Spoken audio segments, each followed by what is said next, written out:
Hoy en Café con Silvia entrevistamos a Milina Cortés, candidata a la alcaldía de Móstoles por el Partido Popular.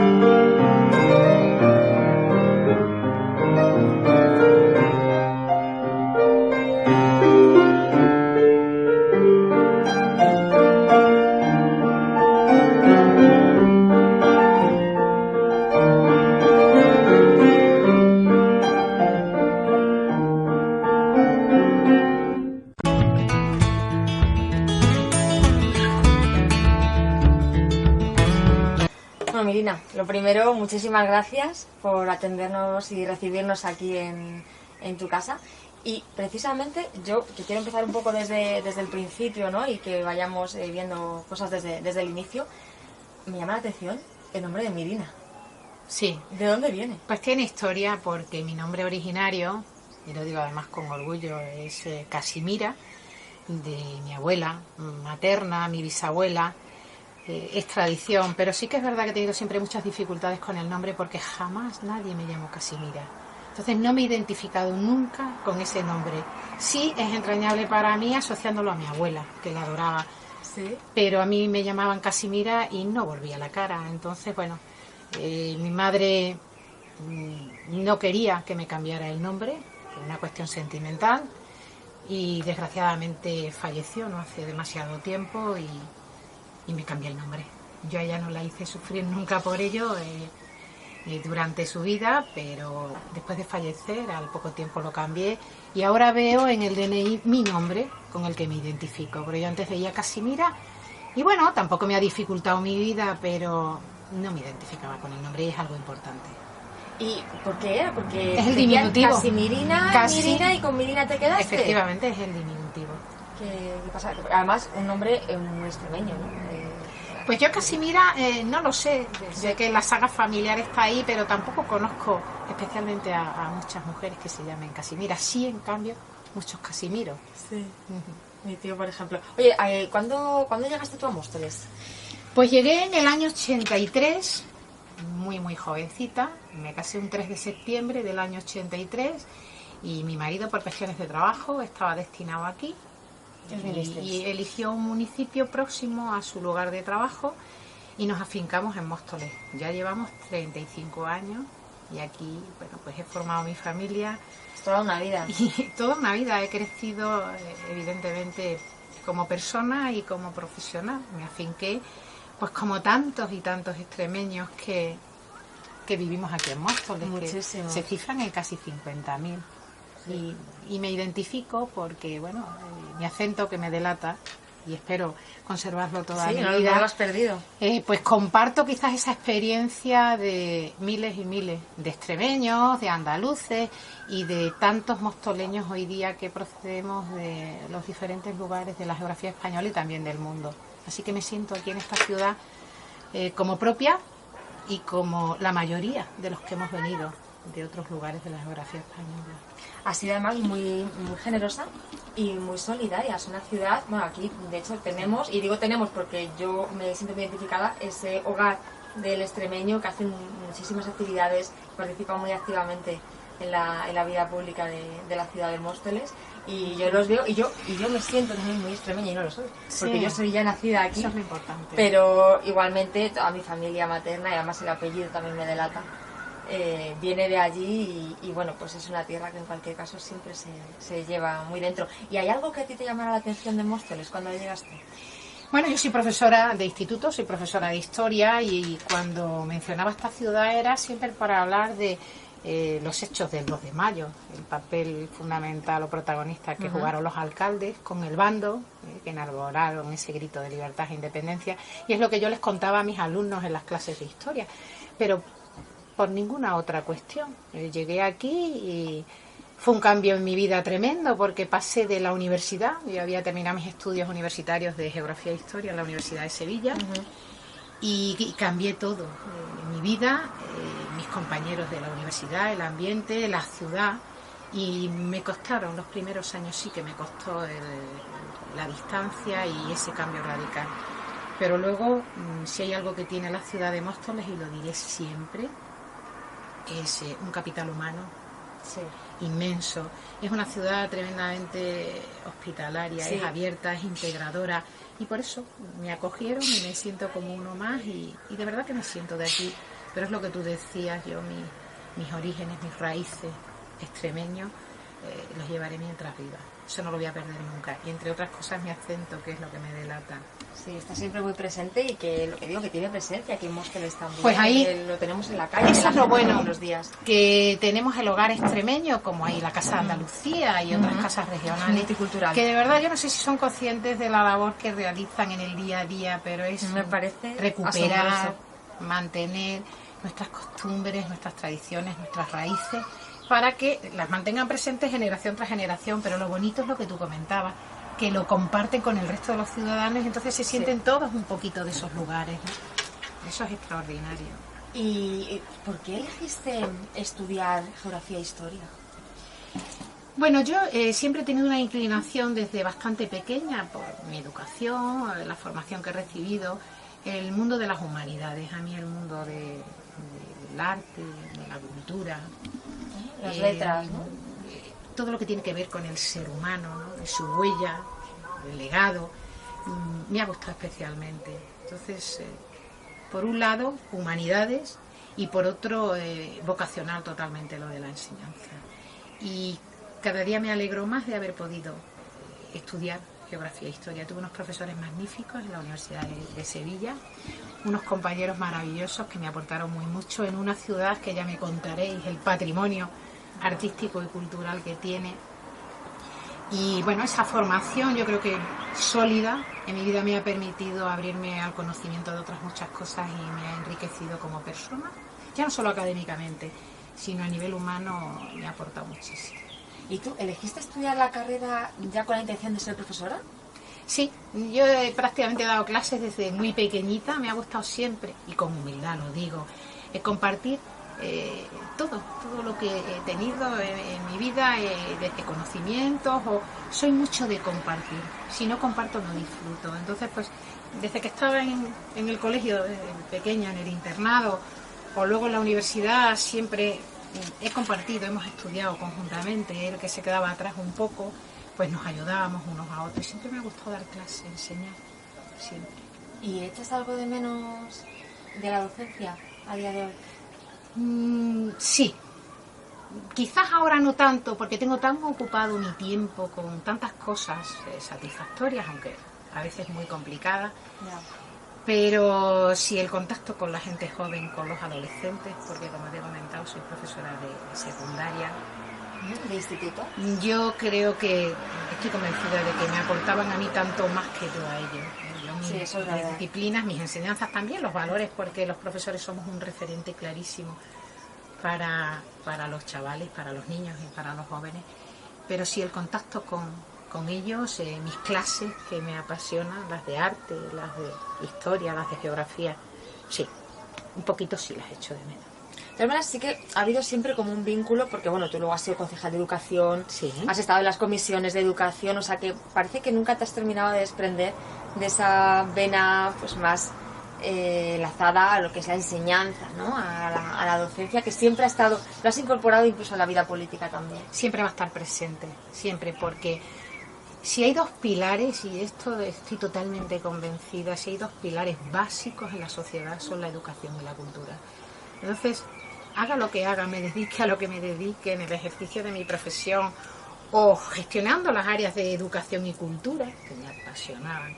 Ahora que tengo una concepción mucho más global de toda la ciudad, donde evidentemente tengo que ponerme en contacto con todo, con el urbanismo, con los transportes, con la hacienda, Sí, son mi muchas más sensibilidad siempre estoy especialmente pendiente de todo lo que tiene que ver con educación y con cultura. Y no es de formación profesional, que también es convencimiento puro y duro de que son la base, son los pilares de cualquier sociedad. Sí. Y sigo concediéndoles las prioridades siempre. Además de verdad, y además, yo no sé qué tiene la enseñanza, que a mí me pasa también, que yo soy profesora un poco por accidente, siempre digo, porque, bueno, pues empecé dando clases particulares y luego me fui acercando a ese mundo un poco por casualidad, ¿no? Sí. Pero no sé qué tiene, que engancha muchísimo, que no lo puedes abandonar. Yo alguna vez he dicho, mira, voy a aparcar este año el tema de la enseñanza y la docencia para centrarme un poco más en el periodismo, pero siempre he terminado volviendo a dar clase, ¿no? Yo no descarto retomar algún día las clases, pero sí que es cierto que te pueden decir que en casi todo se requiere el ser vocacional, pero yo creo que hay algunas cuestiones que en eso se parecen la política y la profesión de la docencia. Tiene muchas cosas, pues tiene muchas si cosas en común. A mí me hacen sentir de forma muy parecida, con unas cuotas diferentes de responsabilidad, que es toda, pero es vocación de servicio, sí, puro y duro. Y luego también, tanto en la enseñanza como en la política, yo creo que son actividades que se ejercen, pero no para obtener frutos a corto plazo. No es algo cortoplacista, más bien a medio y a largo plazo. Y yo pongo siempre un ejemplo: 4 años, que es lo que dura la legislatura o el mandato, de buen o mal gobierno, yo creo que condiciona la vida y el futuro de generaciones. Y con la educación pasa lo mismo. Sí que es verdad que puedes ver resultados cortoplacistas, pero el pozo que deja la educación en tu vida, que es lo que te permite desarrollarte como persona en todas las facetas, eso es a medio y a largo plazo. Y que al cabo de los años, que a ti te habrá pasado como me ha pasado a mí, te paran estudiantes ya mayores, ya adultos, y te dicen, yo me acuerdo de lo bien que me explicaste esto, ya nunca se me olvidó, y recuerdo estas clases que teníamos tan especiales, y tienen un buen recuerdo. Ese es mi día a día. Y se acuerdan de ti y de lo que les has enseñado, de lo que les has transmitido, que es mucho más que conocimiento puro, que al final son también valores y principios y cosas que son muy importantes. No sé si de alguna manera tú percibes que tenemos un problema con eso. Con lo que es, no lo sé, el respeto, la educación, los modales. ¿Se está distorsionando un poquito esa vertiente de la sociedad? Yo creo que sí. No soy fatalista, porque soy una mujer vital y muy optimista, pero sí que es cierto que vivimos en una sociedad con un relativismo tan grande, donde a casi nada se le llama por su nombre, que yo creo que eso es muy mal referente para personas que se están educando y que se están formando. Yo sí haría una reivindicación a nivel social del papel fundamental educador en primera instancia de la familia. No se puede hacer dejación del seno de la familia, de los que son los principales responsables de. Y luego los centros educativos, por supuesto que transmitimos conocimiento, pero desde el punto de vista académico, pero hay una labor importante y referencial que es educar en valores. Uno puede adquirir más o menos conocimiento, pero lo que es la base esencial de cualquier ser humano en su desarrollo personal es tener esa esencia, ¿no? Esos valores. No me estoy refiriendo a valores efímeros, sino hay ciertos valores universales, ¿no?, que trascienden al tiempo y que son siempre ahí. Que no pasan de moda, ¿no?, que es que los hemos heredado generación tras generación y que son el pozo, la base de la sociedad y que nunca debieran perderse, y recuperar valores absolutamente necesarios como el esfuerzo, el mérito, la capacidad. Yo a mi hija se lo digo una y mil veces, pues hija mía, las cosas en la vida que más cuestan son verdaderamente las que más se valoran. Y sí, es muy gratificante también. Para uno mismo en primer lugar, luego de cara a los demás. Sí, ese orgullo de decir, bueno, pues he podido conseguir esto por mí mismo. Hay que reivindicar los valores de siempre, esos que no pasan nunca de moda. Porque hay que cambiar, sí, las sociedades avanzan, evolucionan. Va muy rápido también todo. Y hay que cambiar aquello que no funciona, por supuesto, y en el cambio está la oportunidad de mejorarlo. Pero hay otros valores que yo creo que van innatos a la persona, que debiéramos conservar y reivindicar si se pierden. Por otro lado, la música. Esa es mi gran pasión. que está, no sé si sigue teniendo presencia en tu vida también. Sí, desde muy, muy pequeña. Yo estuve en un internado porque al vivir en una población tan pequeña, en Bienvenida Badajoz, cuna de toreros, los toreros, el apodo que tienen es del pueblo, porque ellos eran Mejías Rapela, ¿no? Pues una población de 2000 y pico habitantes, una gente maravillosa, pero no teníamos, en mi época, yo soy de la década de los 60, pues no teníamos las posibilidades de estudiar que se tienen ahora en los municipios, ¿no? Entonces nos internaron a todos los hermanos, somos 7.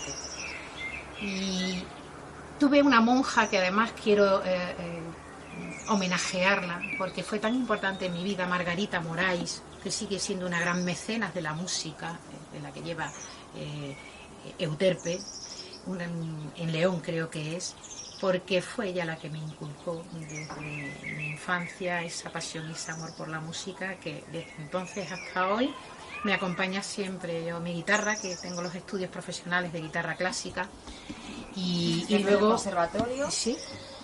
Y luego, bueno, pues no he parado. Ahora estoy cursando los estudios de piano. Siempre, no solamente me conformo con escuchar, ser espectadora de la música, sino que yo necesito interpretar las obras para disfrutarlas. Y tú eres también de ese tipo de personas que siempre se está formando, me da la sensación. Yo soy así también. Que siempre estamos ahí. El tiempo es relativo, pero de verdad que yo tengo la sensación de que es muy corta la vida y que nos perdemos tantas cosas, ¿no? Que, bueno, sí que hay que estar en un profundo y en un permanente aprendizaje en la vida. Y sobre todo en una sociedad tan cambiante como la que nos ha tocado vivir, donde casi lo de hoy ya es noticia. Se queda obsoleto enseguida. Pues hay que estar en permanente contacto con la realidad que cuesta y en permanente formación. Sí que lo creo. ¿Y en qué momento tú decides dedicarte a la política? Pues no me lo hubiera planteado nunca. No estaba dentro de mis objetivos en la vida, pero son oportunidades.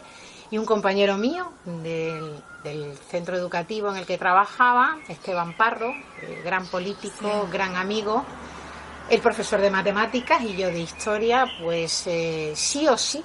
Además me insistió muchísimo y no estaba dentro de mis prioridades, ni mucho menos entrar en política. Y contó conmigo en el año 2003 y sí, yo también, pues entré como la primera mujer de la lista por el Partido Popular y hasta hoy. Me resistí, pero me sirvió de poco. Y luego, bueno, pues cuando estás en política, ¿cuánta razón tenía él en decir, Mirina, es que la política te da la oportunidad real de hacer muchas de las cosas en las que crees, y la política te lo permite? Yo vivo en Móstoles, soy un ciudadano más, palpo la realidad del día a día de esta ciudad, creo que conozco esta ciudad en primera persona y también pues en el ejercicio de mis profesiones como profesora, como política, y creo que hay muchas cosas que se pueden mejorar aquí y es lo que me mueve a seguir en política. ¿Y cómo qué? ¿Qué tipo de cosas te da la oportunidad de hacer la política que, por ejemplo, no puedes implementar en el mundo de la enseñanza, por ejemplo? Pues siempre puedes hacer muchísimas más cosas, ¿no? y llegar a más gente. Bueno, pues puedo poner ejemplos pasados y pronto voy a presentar las propuestas de futuro con el programa que me voy a presentar a las elecciones ahora el 26 de mayo. Pero hay un centro de arte, 2 de mayo, maravilloso, con vocación nacional e internacional aquí en nuestra ciudad. Una programación cultural que llegamos a poner en marcha, que era un referente en la región. Una escuela de hostelería y turismo, Simone Ortega, que fue otro de los proyectos que sacamos adelante, que también es referente en España y en Europa. Son tantas cosas. Yo me centro siempre en el ámbito de la educación y de la cultura porque son las responsabilidades que he tenido para gestionar, y algunas competencias municipales y otras no, pero que hemos estado ahí desde la insistencia a otras administraciones para conseguir esos proyectos para nuestra ciudad. Entonces es lo que te decía, no es más ni menos importante que la enseñanza, ni mucho menos, pero te da esa posibilidad de hacer, de llevar a cabo cosas que llegan a más gente, porque tienes la posibilidad de gestionar esos proyectos. Se abarcan otros sectores. Y bueno, me hablabas de Esteban, ¿no? De que él te convenció de alguna manera, pero ¿qué tiene el Partido Popular o por qué el Partido Popular y no otro Claro para que estar sí. en política? Pues yo voy a ser muy sincera. Inicialmente yo no estaba en ningún partido político, pero me sumé al proyecto porque empiezas confiando en las personas y en los proyectos. Primero en las personas que lideran. Y luego en los proyectos que me identifican. Y me di cuenta que el Partido Popular, por supuesto, que no somos todos iguales ni pensamos de la misma forma, hay una pluralidad importante, pero sí compartimos las cosas más importantes, la manera de ver y de afrontar la vida. Yo puedo poner algunos ejemplos. Esa garantía de defender la unidad de España para mí es fundamental, o de respetar el marco constitucional en el que vivimos, o nuestro modelo de Estado. Para mí son cosas importantísimas que mi partido las enarbola. O, por supuesto, que vamos a hablar de la defensa de la libertad, de la justicia social, de la igualdad de oportunidades, de la reivindicación y el apoyo a las víctimas del terrorismo, de la defensa de nuestras tradiciones. Y podría decir otras muchas. Sí. Pues en esas cosas que para mí son las importantes, porque es la manera que te hace de ver y de afrontar la vida, las comparto con la familia popular. Por eso estoy en este partido y no en otro. ¿Qué es lo más difícil de dedicarse a la política? Bueno, hay un problema. Hoy en día no es demasiado sencillo. Bueno, es una actividad de alto riesgo, eso me dicen mis hermanos todos los días, que están muy preocupados, y me lo decían mis padres hasta no hace demasiado tiempo que se me marcharon, ¿no? Y me decían, hija, yo creo que es la preocupación con la que se marcharon los dos. Sí. Deja la política, tú has nacido con la piel fina y te van a hacer mucho, mucho daño. Pero, bueno, nunca les dije que la iba a dejar, o sea que no les engañé. Pero yo creo que si te dedicas a una actividad en la vida, y sobre todo cuando las cosas se ponen difíciles, también me educaron ellos y tienen la culpa, dicen, cuando las cosas son difíciles hay que estar más que nunca. Yo he vivido en política 12 años en gobierno, complicados, pero tremendamente satisfactorios por los múltiples proyectos que pudimos sacar adelante y poner en marcha, que transformaron toda la ciudad de Móstoles para mejor.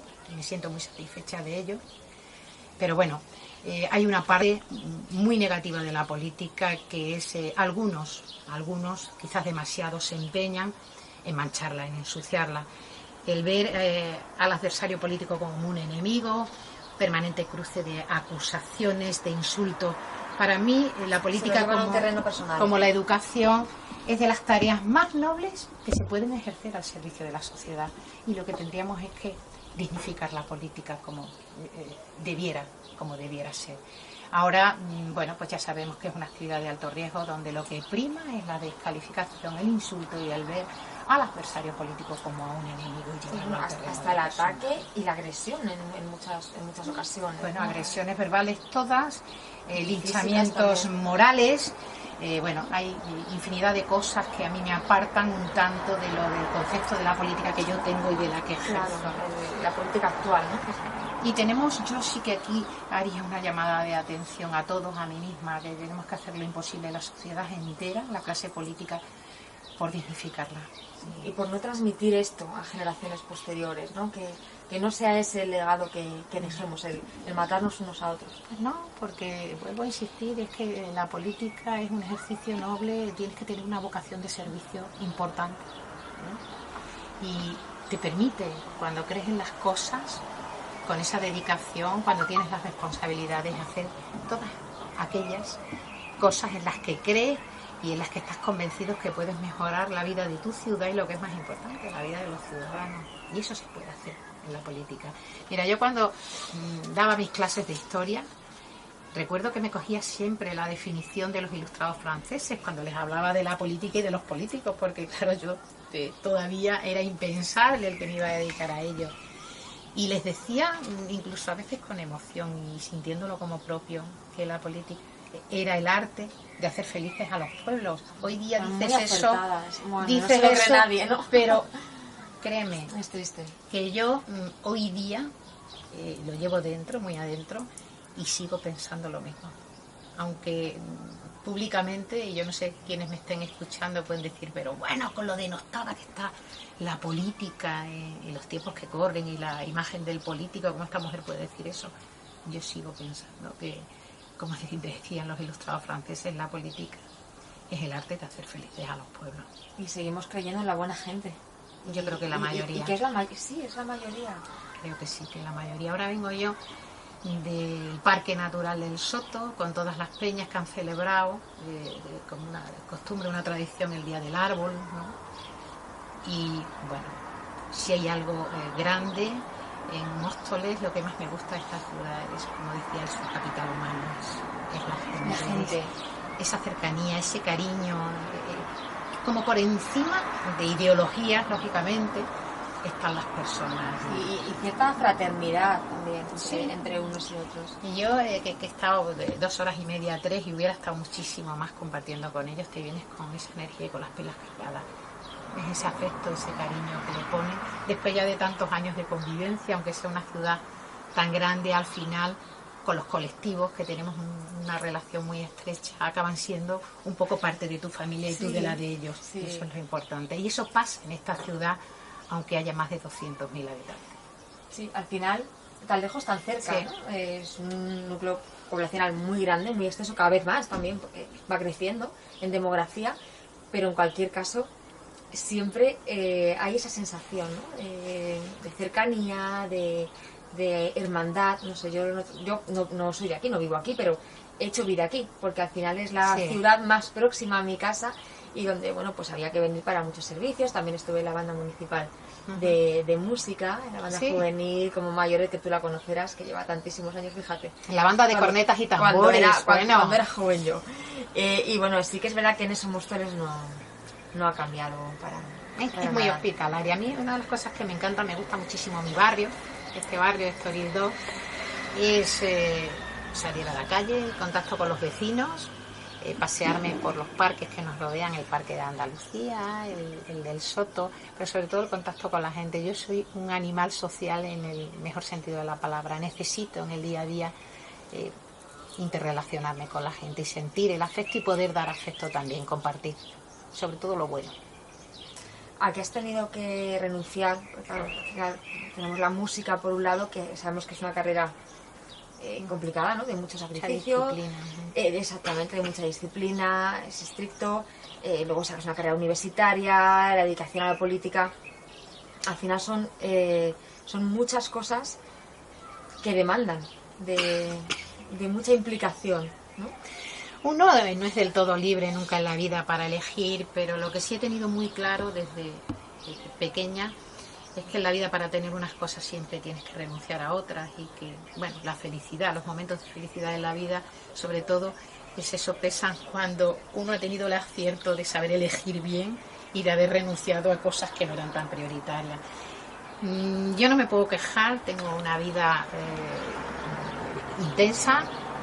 Creo que tengo suerte en la vida, pero sí que ha habido cosas que, por la distancia con mi tierra, con Extremadura y con mi familia, pues me he perdido el estar todos estos años con mis padres, que no los tengo ahora, con mis hermanos, que no los veo desde el día 24 de diciembre y voy a ver si ahora puedo estar 48 horas con ellos. Y luego, pues es verdad que le quito mucho tiempo a mi marido, a Enrique, aunque se ha jubilado hace muy poquito y comparte el día a día conmigo, y sobre todo le robo mucho espacio de tiempo a mi hija. Tengo solamente una hija ya de 31 años y aunque es mayor, a veces me dice: mamá, que existo, que estoy aquí. Eso a veces me duele, porque claro, la llevo conmigo en el corazón, pero ella requiere también de su espacio y de su tiempo, y es injusto porque le privo de ello.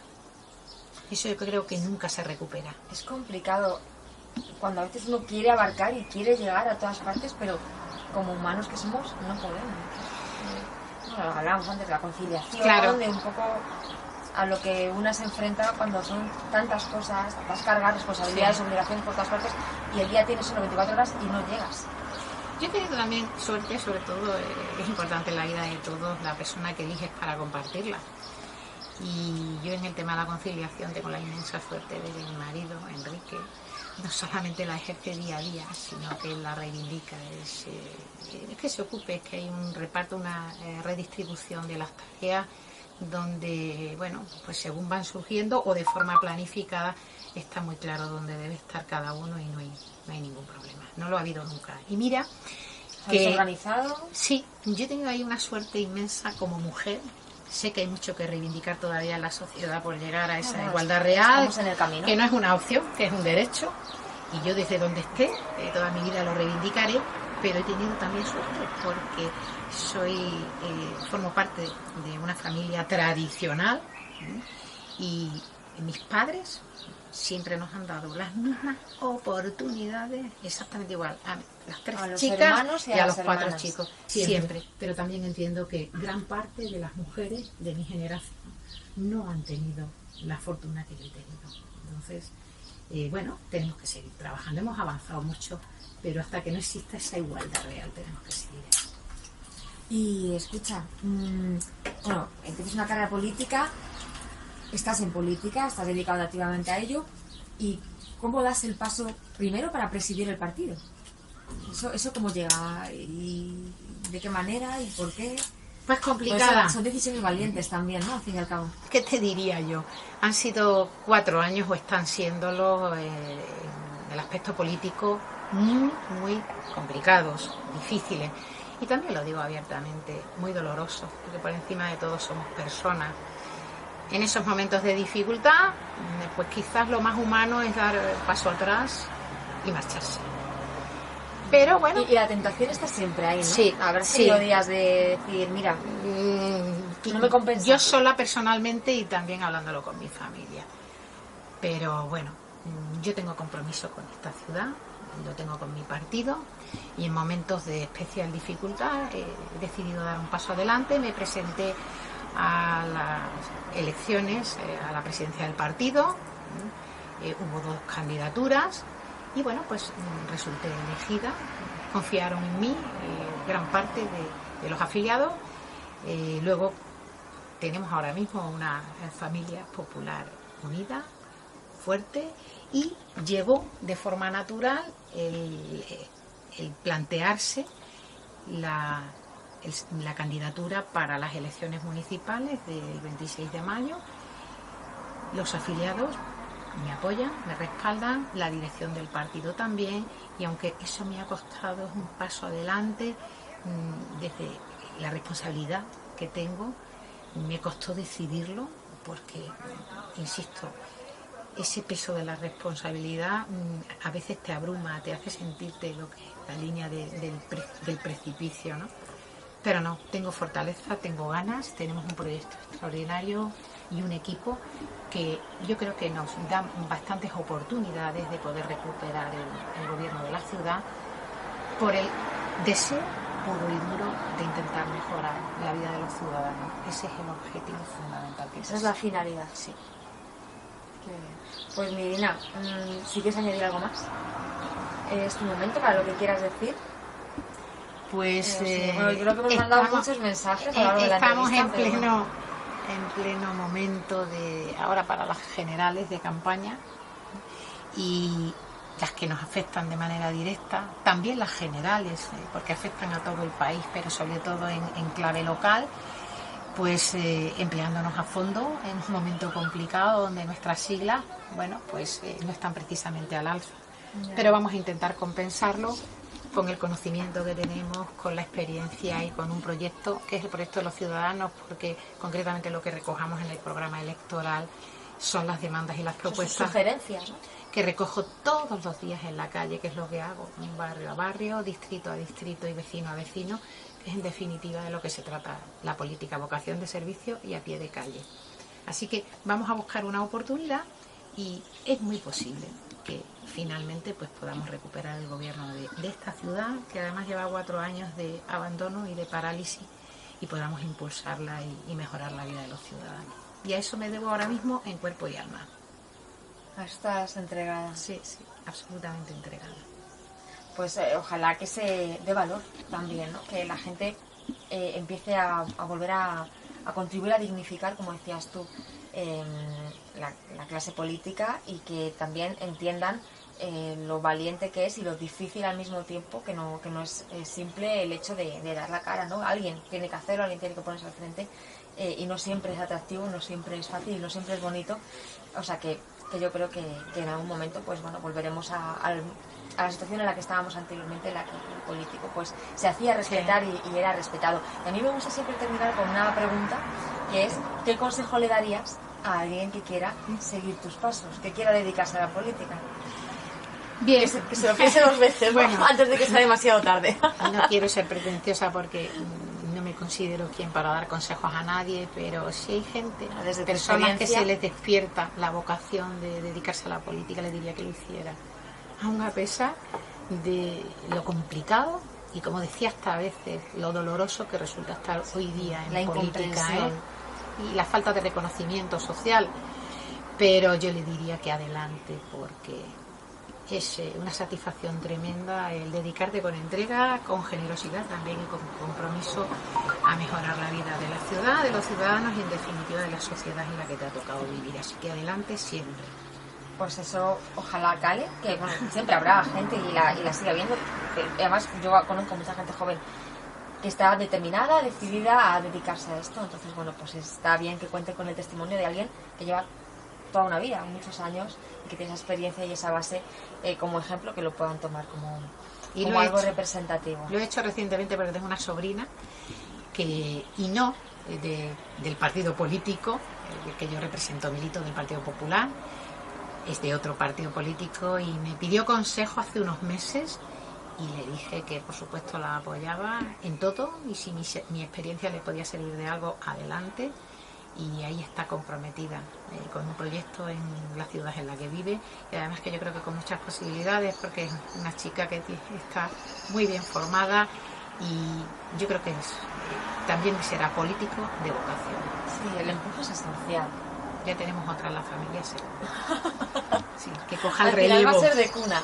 Que coja el relevo. Porque yo soy la primera político de mi familia, materna y paterna, sí, la primera. Así que ya va a ser la segunda. Y creo que tiene mucho que ver la influencia que he podido ejercer, espero que sea para bien, y las fuerzas y el empuje que le he dado a la hora de tomar la decisión. Y no se va a arrepentir ni ella, ni los vecinos que se beneficien si finalmente consigue el gobierno de la ciudad. De las decisiones que ella toma, en las elecciones que haga en representación de la ciudadanía. Pues con eso nos quedamos, con que todos los cambios que se hagan sean siempre para mejor, que sigamos en esa línea.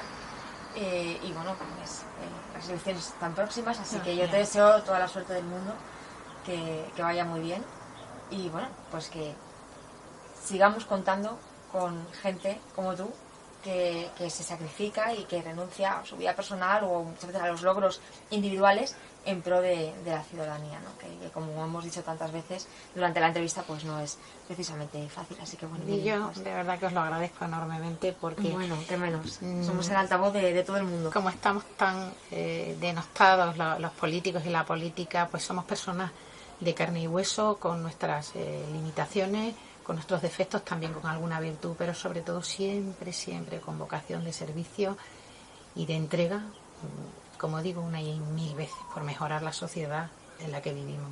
Está bien que por lo menos se conozca también esta parte, y no solo la que se ve, o la que siempre se hace visible, o la que se muestra. Pues de agradeceros este tipo de reportajes, porque creo que también son muy necesarios en la sociedad. Esa es la idea nuestra, esa es la vocación de servicio nuestra, y eso es lo que pretendemos. Así que lo dicho, mucha suerte. Gracias. Y veremos qué pasa.